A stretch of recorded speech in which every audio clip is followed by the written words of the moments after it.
اب پھوپھی نے، ایک پھوپھی بوڑھی ابے سے بڑی، ایک والد معذور، بوڑھی والدہ اور بہت سارے بہن بھائی، کہا کہ کئی راتیں ایسی گزرتی تھی میں اور میری ماں نہیں کھاتے تھے، ہم فاقوں میں سوتے تھے، پھوپھی کو کھلاتے تھے۔ کہا پھوپھی کھاتی بہت تھی، کھاتی بہت تھی، آپ بچوں کا سب کچھ کھا جاتی تھی، سارا اپنا بھی کھا جاتی تھی، کھاتی بہت تھی پھوپھی۔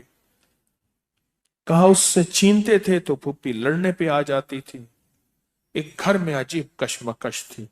کہا ان سختیوں تلخیوں میں میں ان کی خدمت کرتا رہا، باپ کی ماں کی خدمت کرتا رہا، حتیٰ کہ والد پتہ نہیں کتنے سال کہے مجھے بھول گئے، فوت ہو گئے۔ اور پھوپھی نے کے دل میں یہ بات آئی کہ ہم نے والد کو زہر دیا ہے۔ اس نے سارے جہان کو کہنا شروع کیا کہ انہوں نے والد کو زہر دے دیا، میرے بھائی کو مار دیا۔ گھر میں روٹی بھی کھاتی تھی، بچوں سے چھین کے بھی کھاتی تھی، چوری چھپے بھی کھاتی تھی، دن رات بھی کھاتی تھی، ہمیں برا بھلا بھی کہتی تھی، لوگوں کے ہاں شکوے بھی کرتی تھی۔ پھوپھی نے جینا حرام کر دیا۔ کہا میری ماں کہتی تھی بیٹا کوئی بات نہیں، برداشت کرو۔ برداشت کرتے کرتے پھوپھی بھی چلی گئی اور اس کو اللہ کی امانت کو اللہ کے سپرد کیا، اور پھر اب ماں رہ گئی۔ اب میں نے اپنی ساری توجہ ماں پہ ڈال دی۔ کہا اماں کیا کرتی، خالی چھابی نہیں ہوتی ہے، چھابی روٹی تو تھوڑی سی ہوتی تھی کھا لیتے تھے، خالی چھابی ہاتھ میں ایسے لے کے نا کہتی اللہ اس کو اتنا بخت دے، اتنا بخت دے، اس کے ساتھ دھرتی لگے تو اس کو بخت دے، اس کے ساتھ سوئی لگے تو اس کو بخت دے، اس کے ساتھ دھاگا لگے تو اس کو بخت دے، اس کے کپڑے جو پہنے اس کو بخت دے، اس کو جو دیکھے اس کو بخت دے، اس کو جو اس کو دیکھے اس کو بخت۔ اماں چھابی لے کے مانگتی تھی، روتی تھی، اور بعض اوقات چھابی میں اماں کے بہت سارے آنسو ہوتے تھے۔ کہ بس یہ نظام چلتا رہا چلتا رہا، اماں بھی گزر گئی۔ اب اس کے بعد پھر میں، میرے بچے، اب جو بخت کے دروازے کھلے، میں جس کو دیکھتا ہوں اس کو بخت، جو میرے کپڑے پہنتا ہے اس کو بخت، جس سے سوئی خریدتا ہوں اس کو بخت، جس سے دھاگا خریدتا ہوں اس کو بخت، جس کی جگہ پہ بیٹھتا ہوں اس کو بخت۔ بخت جب بیدار تھا بدبخت آنکھیں سو گئیں۔ خیال کرنا ابھی بخت بیدار ہے، کہیں بدبخت آنکھیں سو نہ جائے۔ وہ دعاؤں کا ذخیرہ اس درجی کے پاس تھا، وہ دعاؤں کا ذخیرہ، پھپھی کی ناگواریوں کا ذخیرہ، ابی کی صبر کا ذخیرہ، پھپھی کی ناگواریوں کا ذخیرہ، اماں کے صبر کا ذخیرہ وہ ساتھ تھا۔ بس سہتا رہا، چلتا رہا، اللہ کے نامہ اعمال میں، اللہ کے نظام میں لکھا جاتا رہا۔ کو تجھے کوئی دعائیں دے نہیں رہا، نہ دے، میرے نظام میں تو ان لوگوں میں ہے جن کے ساتھ دعائیں ملتی ہیں، جن کے ساتھ دعائیں لگتی ہیں، جن کے ساتھ دعائیں لپٹ جاتی ہیں، تو ان لوگوں میں ہمیں دعاؤں کا ذخیرہ چاہیے، ہمیں دعائیں چاہیے کسی کی، ہم کسی کی دعاؤں میں آ جائیں۔ میرے حضرت فرماتے تھے نظر بد لگتی ہے نا کھا جاتی ہے، اس طرح اچھی نظر بھی لگتی ہے۔ تجھے کسی اللہ والے کی اچھی نظر لگ جائے، تجھے مرشد کی اچھی نظر لگ جائے، تجھے ماں باپ کسی درویش کی اچھی نظر لگ جائے، اور نظر تیرا کام بنا دے گی۔ جس طرح بری نظر کھا جاتی ہے، برباد کر دیتی ہے، اس طرح اچھی نظر آباد اور شاد کر دیتی ہے، با مراد کر دیتی ہے۔ ان کو یہ میں نے عمل دیا تھا، اور میں نے یہ اسی ایک ساتھی سے پڑھوایا، اور ایک یوں بھی کرتے ہیں، کرے یوں ہو گیا۔ کون ساتھ تھا ازبک سفر میں، اور کون ساتھ تھا؟ یہ تھے۔ میں نے کیا عرض کیا تھا کہ یہ 40 دفعہ جو ہے دے رہا ہوں، اس کی تاثیر کیا ہوگی؟ 40 لاکھ جتنی، 40 لاکھ کی ہوگی۔ اور جس نے یقین کیا وہ بتا رہا ہے کہ کوئی زندگی کا خوف ہے وہ رزق کا، وہ دولت کا، وہ دولت عزت جانے کا، وہ رشتوں کا، وہ صحت کا، وہ جادو کا، وہ بندش کا، کوئی دشمن کے حملے کا، کسی کوئی خوف ہے. بس 40 دفعہ پڑھا. یہ ازبکستان میں میرے ساتھ جو گئے تھے انہیں میں نے اس سفر کا تحفہ دیا تھا، اور میں نے یہ عرض کیا تھا ان سے کہ اللہ کے نام کی طاقت اور بھروسے پہ کہہ رہا ہوں وَكَفَى بِاللَّهِ وَلِيًّا وَكَفَى بِاللَّهِ نَصِيرًا، کہ اس بھروسے پہ کہہ رہا ہوں، عرض کر رہا ہوں کہ جو 40 دفعہ پڑھے گا، ان حضرات کو میں نے یہ اجازت دی تھی 40، اس کو اس کی تاثیر کتنی ملے گی؟ 40 لاکھ کی. اور واقعی ہے ایسے. آپ میں کیوں دے دوں؟ انہوں نے پیسے بھرے تھے، انہوں نے پیسے دیے تھے بیچاروں، مجھے نہیں دیے تھے. الحمدللہ مجھے صفائیوں کی ضرورت نہیں ہے، میں جب بھی جاتا ہوں اپنے پیسے، اب اجازت مل جائے نا ایسے نہیں دوں گا. یہ انہوں نے لفظ ایک استعمال کیا ہے طلاقوں کی بڑھتی ہوئی شرح. اس سے بہت خوف زدہ ہوں، بہت پریشان ہوں. اتنی مخلوق آ کے روتی ہے، اتنی روتی. میں رات کا واقعہ سنا. میں ایک جگہ ایک محسن کے ہاں بیٹھا تھا، تو جن کا میں نے کہا نا وہ میرے دوست تھے، گاڑی چلا رہے تھے، تو مجھے بتایا کہ یہ اس وقت یہ واقعات چل رہے ہیں، یہ چل رہے ہیں. میں نے کہا اچھا، مجھے تو پتا چلا. تو وہاں وہ کہنے لگے کہ بیوی شادی ہوئی تو شادی کے دوسرے دن ولیمے کے دن اس خاتون کی جو بیوی بنی اس کی سہیلی کی شادی تھی. تو سہیلی کی شادی میں دونوں میاں بیوی گئے. تو جو سہیلی کا والد تھا اس نے اپنے جو ہے داماد کو گاڑی بھی دی، کوئی 20-22 لاکھ بھی دیا، یہ بھی دیا. اس نے آ کے جھگڑا شروع کر دیا کہ تیرے ماں باپ نے کیا دیا مجھے، اور تیسرے دن گھر سے باہر نکال دیا اور طلاق ہو گئے.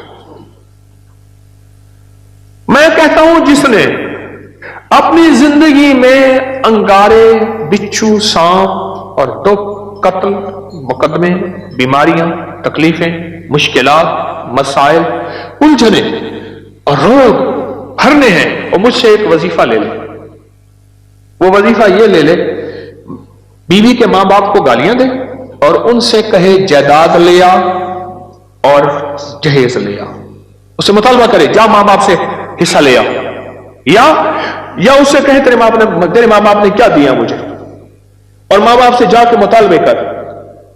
میں کہتا ہوں جو بندہ مجھ سے یہ آج پیکج لینا چاہتا ہے تو میں آج دینے کو تیار ہوں. بولو کون چاہتا ہے؟ آپ چاہتے نہیں؟ ویسے میں فرضی ہاتھ کھڑا کر رہا ہوں، ہاتھ کسی نے نہیں کیا، ایسے فرضی ہاتھ کھڑا کر رہا ہوں. آپ چاہتے ہیں؟ نہیں، میں تو نہیں دینا چاہتا. یہ ایسی فرضی ہاتھ کھڑا کر رہا ہوں جیسے وہ بس میں کہتے ہیں سب میں آ رہا ہوں، ٹھیک ہے، بیچنے والا، کافیاں بیچنے والا، بام بیچنے، اچھا میں آ رہا ہوں. اگلا کہتا ہے بک نہ جائے میں پہلے لے لوں. اگر یہ چاہتے نہیں ہیں تو بیوی کو کبھی نہ کہیں جا کے حصہ لے آؤ. میں نے اپنی اہلیہ سے کہا اپنے بہن بھائیوں کو اپنا حصہ دیا کرتے. اور جس دن میرا رشتہ ہو رہا تھا اس دن میں نے پہلا مطالبہ یہ رکھا میں جہیز نہیں لوں گا. اور 2 چیزیں میں نے کہی تھی. میرے سسر مرحوم، میری ساس اور میرا ایک ماموں، بچوں کا ماموں، وہ بیٹھا ہوا تھا. میں نے کہا میرے اندر 2 چیزوں کی کمی ہے، ایک ایمان کی، ایک اخلاق کی. بس مجھے تو کوئی ایسا ساتھی ملے جو میرے ان 2 چیزوں کی کمی پوری کر دے. مجھے یہ 2 چیزیں چاہیے، ایک ایمان کی کمی ہے، ایک اخلاق کی کمی ہے میرے اندر، اور مجھے کچھ بھی نہیں چاہیے. الحمدللہ کوئی جہیز کی کہانیاں کچھ بھی نہیں، کچھ بھی نہیں چاہیے. اور ولیمے میں سارا شہر کے جو غریب تھے، جمعدار تھے، جو تھے ولیمے میں، برتن بھی چوری کر کے لے گئے ہوتے ہیں. یہ پہلے سے بجٹ میں رکھ لیا کرے تو برکت بڑی ملی. ولیمے میں رشتہ داروں کو بلایا، دوستوں کو بلایا، لیکن غریب غربا بہت بلایا. چھوٹے گوشت کا قورمہ بنایا، بہترین چیزیں، بریانیاں بنائیں، ضرب متنجن بنائے. یہ نہیں ہے کہ ان کو اوتری چیزیں دینی ہیں، ان کو بھی وہی کھلاؤ جو عمراء کو کھلاتے ہو. اور اگر ولیمہ کرنا ہے تو گھر میں 4 بندے بٹھا کے بھی تو ولیمہ ہو سکتا ہے. اچھا تو بڑھتی ہوئی طلاق کی جو شرح ہے، میں بات یہ عرض کر رہا تھا، جیسے انہوں نے بتایا اور کہا کہ میں 40 بار، کیوں میں 40 بار ہے؟ کھڑے کو بتاؤ نا کیا کہہ رہے تھے؟ ادھر آؤ بھائی، قریب آ جاؤ نا، کیوں ڈرتے؟ کھڑے کو بتاؤ کیا کہہ رہے؟ ایک ہی مرتبہ آپ ازبکستان ساتھ تھے؟ نہیں میں نہیں تھا، ساتھی اور تھا آپ کے ساتھ، لیکن اس نے بتایا کہ جی مجھے اجازت ہے، میں نے سن لیا، اللہ نے میرے ذہن میں ڈال دیا کہ یہ ہر کہتے ہیں آپ بتا طارق، اب یہ آپ کی فاتحانہ اصل میں ہنسی ہے۔ ہاں انہوں نے بتایا کہ مجھے اجازت ہے، میرے ذہن میں اللہ نے ڈال دیا کہ یہ ہر خوف سے نجات ہے۔ اچھا، ہر خوف سے۔ میں نے کہا چلو بوتل کیسے پیتے ہیں؟ ہاں اچھا، تو وہ ایک موقع آ گیا، کسی کا گھر ٹوٹ رہا تھا، تو میں نے ان سے فون کر کے کہا کہ آپ اس نیت سے پڑھ دیں کہ اس خوف سے نجات مل جائے اسے۔ جی تمہارا نام کیا ہے؟ مظہر۔ اچھا، پھر کیا بنا؟ تو انہوں نے پڑھ دیا، وہ 15-20 منٹ میں ایسے وہ ہر چیز بدل گئی۔ ہر چیز بدل گئی 40 بار، اور تاثیر ملے گی 40 لاکھ ہو۔ 40 لاکھ کی تاثیر ملے گی۔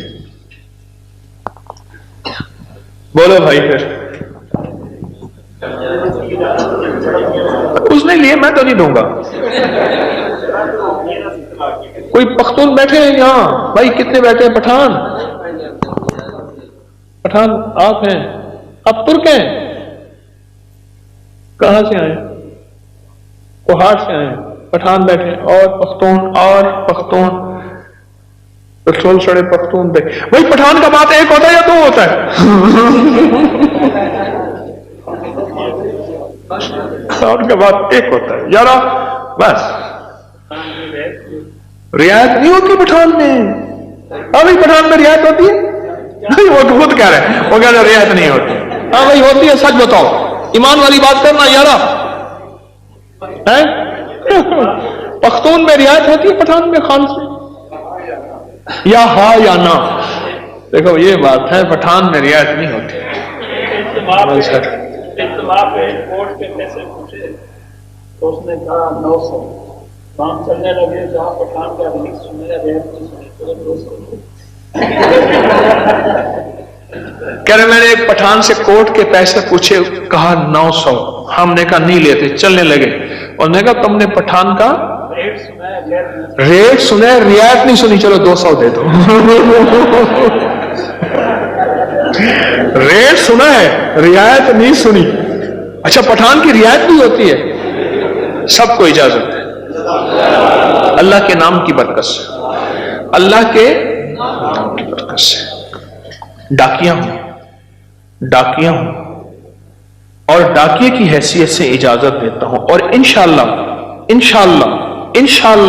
میں 3 دفعہ انشاءاللہ اللہ کے نام کی طاقت سے کہہ رہا ہوں، جو بندہ اس کو پڑھے گا، پوری دنیا میں اجازت ہے، اجازت سے مراد لائیو پوری دنیا میں جہاں لوگ سن رہے ہیں سنیں گے، جو بھی اس یقین کے ساتھ پڑھے گا، اللہ کے نام کی برکت سے 40 دفعہ سورۃ قریش 40 لاکھ دفعہ پڑھنے والی تاثیر رکھے گی۔ وَكَفَى بِاللَّهِ وَلِيًّا وَكَفَى بِاللَّهِ نَصِيرًا۔ اس یقین سے جو پڑھے گا، جو 40 لاکھ دفعہ سورۃ قریش کی تاثیر اس کو ملے۔